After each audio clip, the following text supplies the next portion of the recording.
Naitwa Purity Iza, natoka Zitoni. Mimi ni mmoja beneficiaries Community Health Promotion Funds kwa mradi wa Sexual Reproduction Health and Rights Project. Niliingia kwa huu mradi mwaka huu, nikajifunza mambo mengi. Nilijifunza mambo mengi yenye nilikuwa sijui, kama nilifunzwa kuna topic nyingi zenye nilisoma, kama kuna health and unhealth relationship, na pia kuna life skills na gender based violence. Kwa hivyo yale mafunzo yamekusaidiaje kama mtoto wa kike katika jamii, kama wewe kama kijana? Nimejifunza kuishi na watu vizuri, na pia kujeka usafi kwa mwili pia. Alafu nikajua pia rights zangu na za nchi yangu pia nikajua. Kwa hivyo hasa wewe kama mtoto wa kike mnaathirika na mambo mengi, ngono za mapema, mimba za mapema. Mambo yapi ambayo mradi huu umekusaidia sasa hivi kwamba unajifunza? Nifunza kufuatana, nisifuatane na watu wenye kama peer pressure.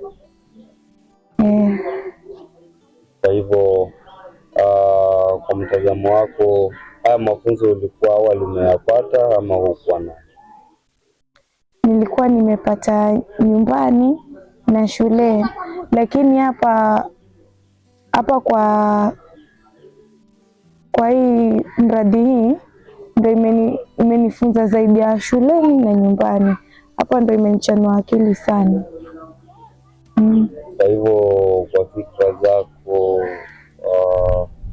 iwapo wewe mwenyewe uendeleza mradi huu kwa wenzako, ama wewe sababu ulijifunza basi Mungu amani?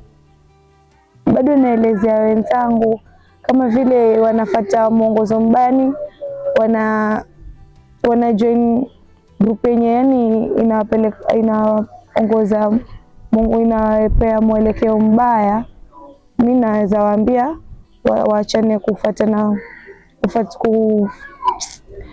mambo mabaya, wafuate mwelekeo mzuri. Kama kuna wengine anaweza ona mwenzake anavuta bangi, ama kuna mwenzake akona boyfriend. Sasa si yule boyfriend anamfanyia kila kitu, anafanya chenye anapata. Sasa si yule mwenzake pia anaweza kuenda hizi vitu zote unazitoa wapi? Alafu yule mwenzake amuelezee kama basi mimi niko na chali ananiulia hivi na hivi, kila kitu chenye unaniona nacho ananipatia.